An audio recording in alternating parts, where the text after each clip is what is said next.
Hello, and welcome to the I've Seen Everything Reaction Wrap-Up podcast. Here is where I share my thoughts, reactions, and review for my latest reaction videos. To find these full reaction videos, please search for @SeenEverything over on YouTube, or check the description of this podcast for more information. Also, please remember to rate and comment on this episode, and follow the podcast so you can see when I'm putting out new wrap-ups. And now, on to my latest wrap-up for Batman: The Mask of the Phantasm.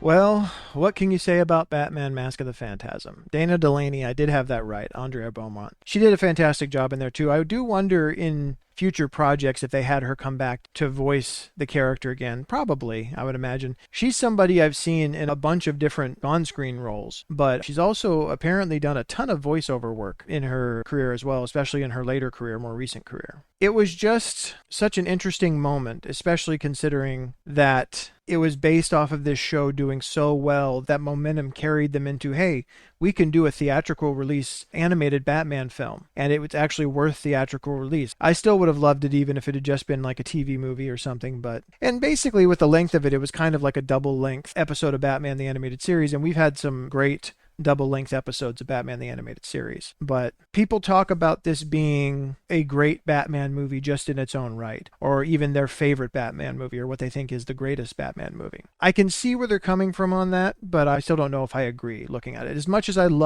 absolutely love Batman the Animated Series, and will always love Kevin Conroy's portrayal of Batman, Mark Hamill's portrayal of Joker, I actually had long said that if they wanted a model for like modern versions of Batman and the Joker that would work really well, what they should look at is the Arkham games, because again, you have the Kevin Conroy, Mark Hamill performances there, but you have a much more modern and compelling design of the characters. If you were to try to transition that to live action, I feel like it would have a far greater chance of working well. Honestly, as far as live action Batman movies, right now my favorite has been The Batman with Robert Pattinson, and I didn't expect that to be the case necessarily.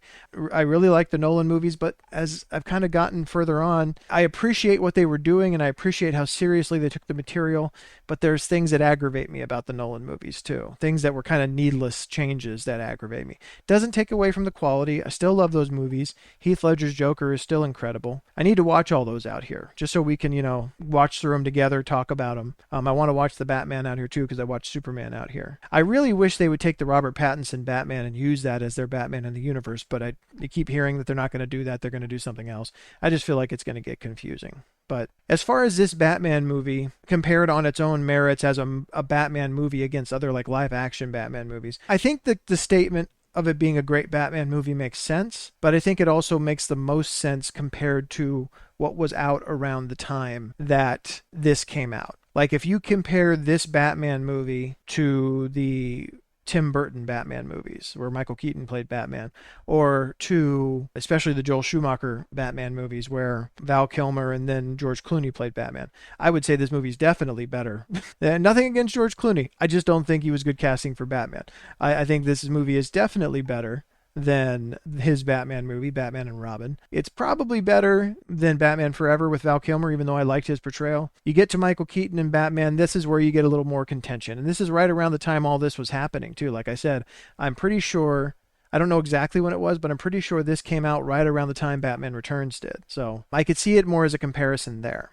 If you're comparing it to the Nolan Batman movies, or even The Batman with Robert Pattinson, it's not even I feel like one's better or one's worse. It's just there's so much of a time difference in how movies are made to look, the feel of them, what they were trying to do in those universes. I just feel like they're kind of too different to compare really that much. I kind of feel like that when you're comparing the Tim Burton Batman movies to, like, say, the Christopher Nolan Batman movies. I just feel like they're too far removed from each other, and they're in different kind of time periods doing different things. And I feel like people are always going to be biased toward what their kind of definitive like entry point to Batman was. It helps define how you see the character. It certainly has for me. Batman the Animated Series and Michael Keaton's Batman and the comics have certainly done a lot to define how I see Batman. So everything is then held to that standard. One of the things that's the most remarkable about Kevin Conroy's portrayal, because again, he's just a voice actor, but he finds a way to breathe life into this role in a unique way, just with his voice acting. The creation of the dual voices, the Bruce Wayne voice and the Batman voice. You know, it's like the Bruce Wayne voice being much closer to Kevin Conroy's actual voice, but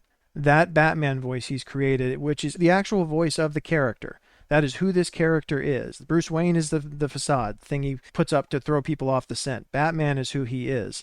And Kevin Conroy was the one who really kind of, in interviews, has laid out that that was the characterization he was going for. That's the one I find the most compelling. Creating all of that with the voice. He just did such an astounding job. I feel so grateful to have been able to experience what he's added to the character. It just, comparing it to what they did in the Nolan movies and even carried over to Ben Affleck's portrayal with this kind of voice modulated, like breathy growl kind of thing that he does. It is not intimidating. It does not do the job as far as I'm concerned. This is always my standard of the voice that kind of does the job. It can be soft and deliberative, but it can also be aggressive and terrifying at a moment's notice. So what else can I say? I am and will always be a huge fan of Batman the Animated Series.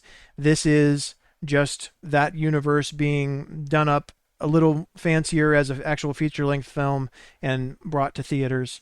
I remember seeing it as a child. I loved seeing it as a child. There's so many others I would have loved to have been able to see too. Basically to say, if you haven't watched Batman the Animated Series, go watch it. But anyway, I feel as though I've rambled on long enough. I appreciate you being here to watch this one with me today, and I will see you on the next video. Take care. Thanks so much for listening to the I've Seen Everything reaction wrap-up. Again, to find these full reaction videos, please search for @SeenEverything over on YouTube or check the description of this podcast for more information. Also, please remember to rate and comment on this episode and follow the podcast so you can see when I'm putting out new wrap-ups. Thanks for stopping by, and I'll meet you here for the next episode.